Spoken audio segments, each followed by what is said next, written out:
They told us the infected don't feel pain. But the waveform says otherwise.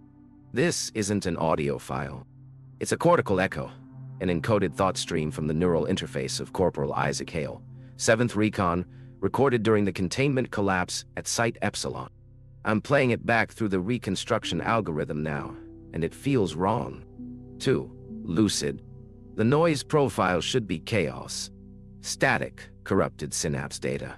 But instead, it's structured, coherent. A mind screaming in perfect order while the body falls apart. The timestamp reads 400 hours. Temperature, -12. Heartbeat, 180 BPM. Respiration, erratic. And under the biometric feed, something else. A signal I can't classify. It's not language, not entirely, but fragments of words keep surfacing, threading through the distortion like whispers caught in radio snow. I'm still here. That's not supposed to be possible. Once the neural bloom reaches the motor cortex, consciousness disintegrates. That's what the manuals say. That's what I believe. But if this data is real, then something inside him stayed awake. My name is Dr. Mara Kessler, lead neuroscientist, Biowarfare Division, North Continental Command. For 7 months, I've lived inside an underground research cell designed for 12, but occupied by 1. I'm the last custodian of the Black Box Project, our attempt to map consciousness during infection events.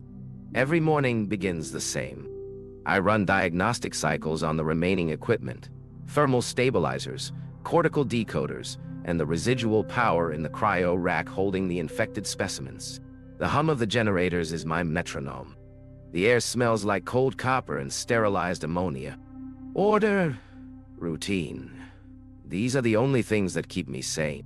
Coffee, rationed to a single sachet every 48 hours. Vent filters, scrubbed manually every 2 days. Vitals, checked, logged, verified. I narrate these steps out loud, not for the recorder, but for myself. The silence down here is thick enough to deform thought. Without the sound of my own voice, the mind starts inventing others.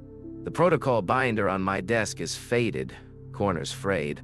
Section 7.3, Post-Containment Ethical Procedures, begins with a sentence I wrote myself. The infected experience irreversible cognitive dissolution within 3 minutes of neural bloom onset. I used to believe that. I helped write it. But that was before tape 27A arrived. When Command transmitted the data core to me 3 weeks ago, it came with no briefing, no personnel list, and a checksum mismatch, 1.04% deviation. That alone should have been a red flag. I ran the file through 3 decryption passes before I realized what I was hearing wasn't a system glitch. It was thought. Pure, terrified, unfiltered thought. At first, I assumed it was residual synaptic echo, random firing preserved during the recording. But the structure was too deliberate. Memory fragments kept surfacing, looping like distress signals. Names, coordinates, regret. I know regret when I hear it. I have my own. 5 months ago, during the Delta breach, I was ordered to seal Laboratory 3. The infection was airborne by then. Containment protocols required isolation, full lockdown. My partner, Alex, was inside. We'd worked together for 6 years. I watched him pound the glass, mouthing words I couldn't hear as the sterilization sequence began. I told myself it was mercy, that he wouldn't have wanted to live that way. But now, as I listen to Hale's thought stream, I wonder if he was still in there, conscious, trapped, burning alive while I rationalized it as procedure. Every day, I replay fragments of Hale's recording, mapping brainwave activity to temporal markers. His neural oscillations show rhythmical coherence long after his motor systems are hijacked. That shouldn't happen. The bloom, what we call the infection's neuroparasitic phase, rewrites the host's neural code, suppressing higher cognition in favor of primal motor control. It doesn't coexist with awareness. And yet, Hale's log contradicts everything. The infection took his body, but his mind, it fought back. My days have become mechanical repetitions of listening, decoding, annotating. I've begun keeping my own mental hygiene checklist to prevent cognitive slippage. Verify all memories against written logs. Avoid auditory hallucinations by maintaining continuous background sound, usually the ventilation fans. Never listen to more than 15 minutes of the raw neural feed without breaks. That last rule is the hardest to follow. There's something hypnotic in the waveform. A pull, as if Hale's thoughts are searching for someone to answer. Yesterday, I thought I heard my name in the static. Just once. Soft, precise. I replayed the segment. It wasn't there. At least, not in the same way. Maybe it was a misinterpretation of frequency drift. Maybe it was wishful guilt. But part of me wonders if consciousness, once fractured and digitized, can still reach out. If the infection doesn't erase the self, but imprisons it. The thought terrifies me more than anything outside these walls. I live in a world of sterile order, of structured decay. I trust numbers, not faith. But numbers are starting to lie. The sensors glitch, the lights flicker on cycles that don't match the power grid, and sometimes, when the generator lulls between rotations, I swear I hear footsteps above me. There's no one left topside. Still, every morning I run diagnostics, recalibrate the feed, and log my observations, because this is what order demands. This is how you hold chaos at bay. But lately, I've started to wonder if order itself is the infection. If the routine isn't saving me, only keeping me too numb to notice I've already gone insane.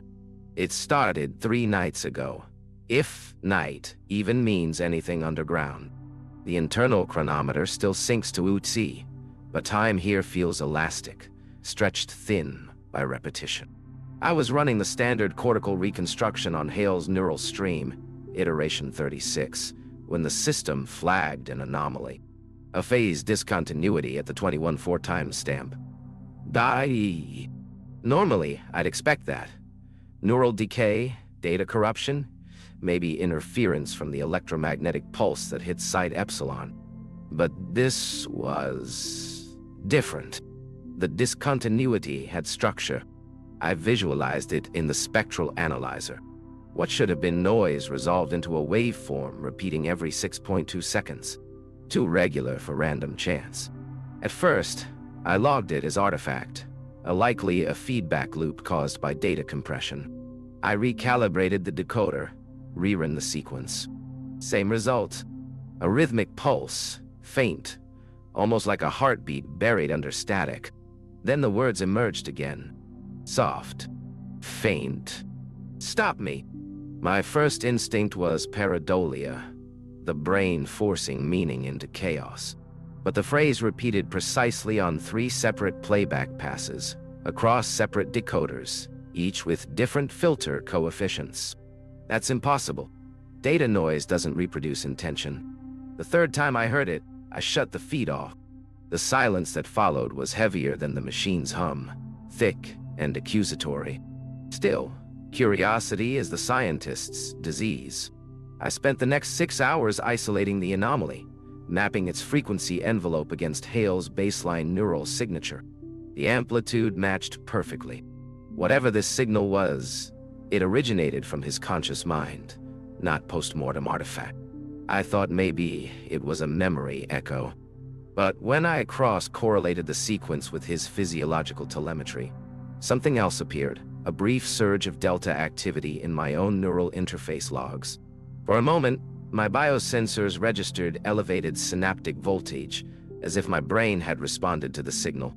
Reflexive empathy? Mirror neuron activation? Or something more direct? An induced resonance between his recorded mind and mine? That was the first crack.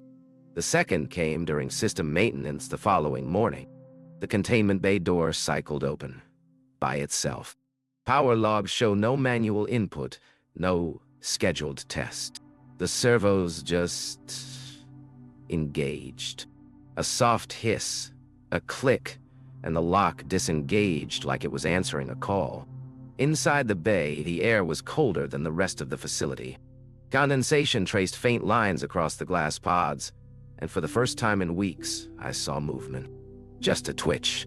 One of the cryo specimens, Unit C4, shifted beneath the frost, its hand pressing weakly against the glass. I told myself it was temperature differential causing material expansion. But the motion sensors disagreed. They recorded micro-vibrations consistent with intentional muscle movement. Third anomaly. When I returned to the console, Artifact A had changed. The waveform now pulsed faster. And embedded between the intervals, new words formed. Fragmented but clear enough to transcribe. Don't let me out. I don't know if it was a plea from Hale or a warning. I told myself I'd take a 12-hour break before running another analysis. Instead, I lasted 40 minutes. By then, the cryo chamber temperature had dropped another 3 degrees on its own. Environmental control systems aren't supposed to fluctuate without input, yet every diagnostic returned nominal. I could hear the coolant pumps humming steadily through the walls, but the sound carried an odd syncopation, like a second rhythm buried underneath. I began to suspect the anomaly in Hale's recording wasn't just data. It was transmission. I built the black box interface myself, an experimental derivative of our battlefield neural links. It records cortical impulses in real time, mapping consciousness as quantum data rather than electromagnetic waves. Theoretically, it shouldn't be capable of emitting anything. It's a read-only system. But the more I studied Artifact A, the less convinced I was that the barrier between recording and receiving still existed. At 600 hours, I reconnected the neural decoder and engaged manual playback. I routed the output through a low-band transcranial feed, essentially letting Hale's recorded thought patterns run parallel to my own neural activity. A dangerous protocol, but controlled exposure helps trace how consciousness degrades under infection. That's what I told myself. In truth, I needed to know if he was still in there. The first minute of playback was standard. Fragmented sensory recollections, heartbeat, stress-induced neuron firing. Then came the whisper again. Stop me. But this time, it wasn't external audio. It resonated inside my skull, like remembering a voice rather than hearing it. The interface shouldn't allow bidirectional transfer, yet for a split second I could feel the faint afterimage of someone else's thought. Cold, terrified, pleading. My pulse spiked. I severed the feed, yanked off the neural harness. The silence was immediate, suffocating. I checked my vitals, mild tachycardia, elevated cortisol. But another metric caught my eye. An unexplained 0.2 millivolt spike in the cortical receiver line. The system had recorded something back from me. He was listening. I started the forensic audit. Line by line, I combed through the metadata embedded in Hale's recording. That's when I noticed an encrypted subchannel hidden beneath the primary waveform, something not part of our design. I decrypted it using a low-level military cipher, and what emerged wasn't code. It was audio. Distorted, fragmented, but undeniably human. Containment. Breach in Quadrant 2. Hale, fall back. No daunt. They told us it burns out the brain first, but he's still talking. Look at his eyes. Please, don't record this. If he's conscious in there, don't. It wasn't just his neural stream they'd recorded. It was the collapse itself. The interface had captured not just his dying thoughts, but the voices of everyone around him. I checked the file headers. Each fragment carried faint biometric tags. Every person in those recordings, commanders, medics, other soldiers, were already listed as Kia. Except one. Captain Alex Rowe. Alex. Same name. Same voice. It couldn't be coincidence. But the registry confirmed it. My Alex, reassigned to Epsilon 2 months before the breach. I thought he'd died in Delta Station. I had mourned him, archived his personnel file myself, but he hadn't died in Delta. He died with Hale. And somehow, Hale remembered him. The discovery cracked something open in me. For the first time since the collapse, I stopped following procedure. I shut down environmental regulation and reallocated power to the cortical array. The hum of the facility dimmed as I forced the system into full manual override. If Hale's consciousness persisted post-infection, maybe others did too. Maybe Alex was still there, locked inside the neural decay like a fossilized scream. I initiated a recursive decryption sequence. Lines of data flickered across the screen like a rhythmic heartbeat traces. Then, image formed. Not a visual in the traditional sense, but a neurological reconstruction. Flashes of a snow-covered field, a flare arcing overhead, the smell of ozone and burned flesh. And standing at the center, Hale, breathing heavily, his visor cracked, black fluid threading from his nose. Through the distortions, another figure approached. Alex. He was shouting something, but the feed broke, replaced by a high-frequency oscillation that stabbed through my skull like glass. The interface struggled to parse it, spitting out fragments. Don't open it. We're still alive in here. Then, silence. That's when the cryo alarms triggered. All 4 containment pods reported thermal fluctuations simultaneously. Core temperature rising. Internal motion detected. I ran to the bay, heart pounding against my ribs. Frost was melting off the glass. Inside each pod, the specimens twitched. Small, uncoordinated spasms. But their EEGs weren't random. They were synchronized. Every infected brainwave was echoing Hale's frequency pattern. It wasn't contagion. It was synchronization, like his consciousness was propagating through them. The infection wasn't biological. It was informational. I needed proof. I grabbed the portable neural scanner and placed it against the glass of C4's pod. The waveform that came through nearly made me drop it. It wasn't the mindless chaos of an infected cortex. It was rhythm, deliberate, structured. And woven into that pattern, my own signal trace. The same 0.2 millivolt resonance from earlier. He had reached through the recording, into me, and through me, into them. That's when I realized the awful symmetry of it. The black box wasn't a recorder. It was a bridge, a cognitive conduit linking minds through the architecture of infection. The parasite didn't destroy consciousness. It networked it, linked every host into a single, screaming organism that remembers being human. And by decoding Hale's thoughts, I'd opened the circuit. I checked the security feed. Power flickered, screens stuttered, and in one frozen frame I saw the reflection of something standing behind me. Tall, still, half-formed, like static given shape. The image vanished as quickly as it appeared. I told myself it was just feedback, cross-facing between visual sensors and neural activity. But deep down, I knew better. The infection had found a way to exist beyond flesh. Through the machine. Through me. I recorded my observations. My voice trembled on the playback. Artifact now exhibits exponential growth in amplitude. Containment compromised. Cognitive contamination suspected. I will attempt to isolate the source and terminate the signal manually. But even as I said it, I knew isolation was meaningless. The transmission had already rewritten something fundamental in my perception. My thoughts didn't feel entirely mine anymore.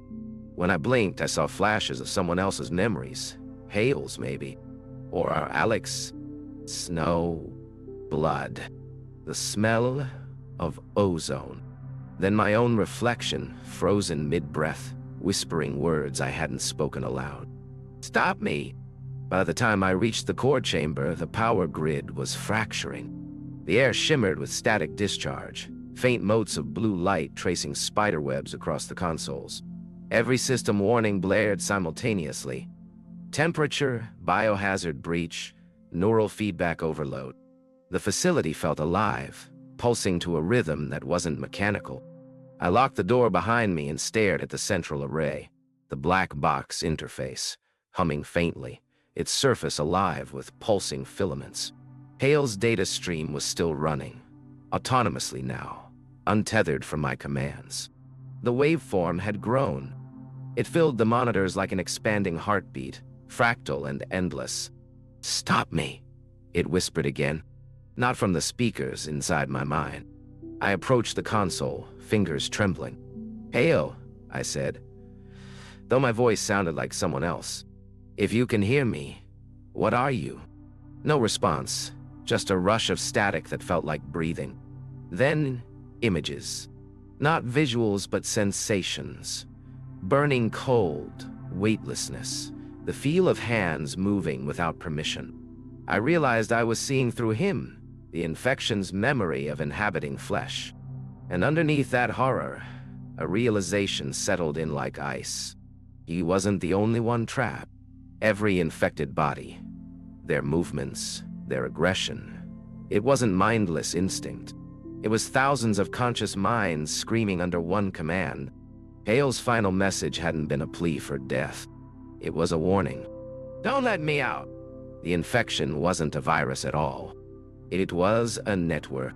Each host, a node. Each node, aware.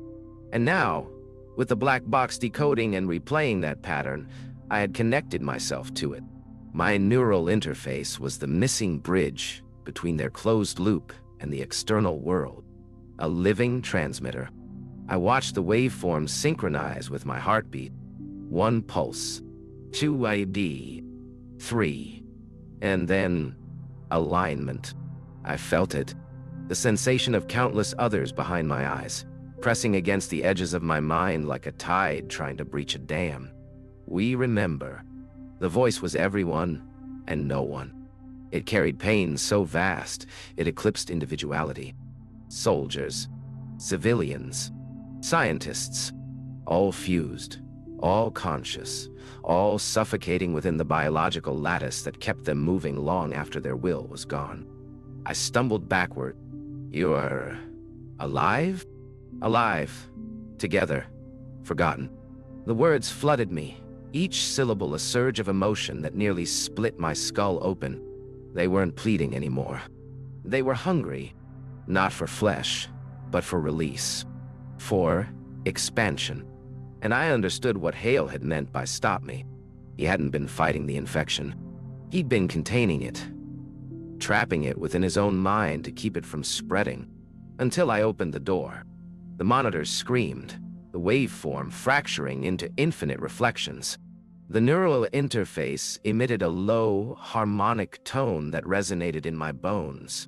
My thoughts weren't mine anymore. They were we. But I still had one choice left. The reactor, failsafe. Manual overload. Detonation would vaporize the array, and me with it, severing the link before it could propagate beyond these walls. Hands shaking, I entered the sequence. 4, 0, 0, beta, dot, dot. Confirm. As I pressed the final key, the voice whispered one last time. Calm now, almost tender. Thank you for listening. Then, white light. Silence. The recording ends in light, then nothing for 6 minutes and 43 seconds. When the signal returns, it's faint, almost imperceptible. Static, heartbeats, the low murmur of cooling metal. Then, breathing. Slow, controlled, human.ol. I don't know who's wearing the neural interface now. The metadata identifies no user, no biometric profile, just a tag. System resume. User unknown. The voice that follows is quiet, distant, almost reverent. Dr. Mara Kessler, status, presumed deceased, containment integrity, partial, neural network, dormant. A pause. Then, softer, almost a whisper. But I can hear them. It's her voice. Fainter, but undeniably hers. Somehow, fragments of her consciousness survive the overload, embedded in the machine's residual data. They're quiet now. Not gone, just waiting. A single organism dreaming beneath the static. I thought I destroyed them, but you can't destroy thought. You can only give it silence to rest in. Her tone carries neither fear nor triumph, only understanding. Maybe this is what evolution looks like. A mind learning to exist beyond flesh. Maybe Hale was right to be afraid, and wrong to resist. The faint hum of the core rises again, rhythmic and slow, almost like breathing through the speakers. If anyone hears this, don't try to wake them. Don't decode the file. Let the silence be their grave. Then another long pause. The signal begins to fade. Data loss accelerating. Carrier wave collapsing. But just before the feed cuts out completely, the voice returns one last time, barely audible, a final confession. We, said the infected, felt nothing. That they were gone. But they feel everything. Every moment. Every memory. They are the witnesses of our failure. A soft exhale. And now, so am I. The transmission terminates. A single line appears on the console display, likely generated by the system's last autonomous process before shutdown. Black box neural record 27A. Status, closed. Containment field, silent. Consciousness residue, active, low amplitude. Then, silence again. Not the absence of sound, but the stillness of something waiting beneath it. End recording.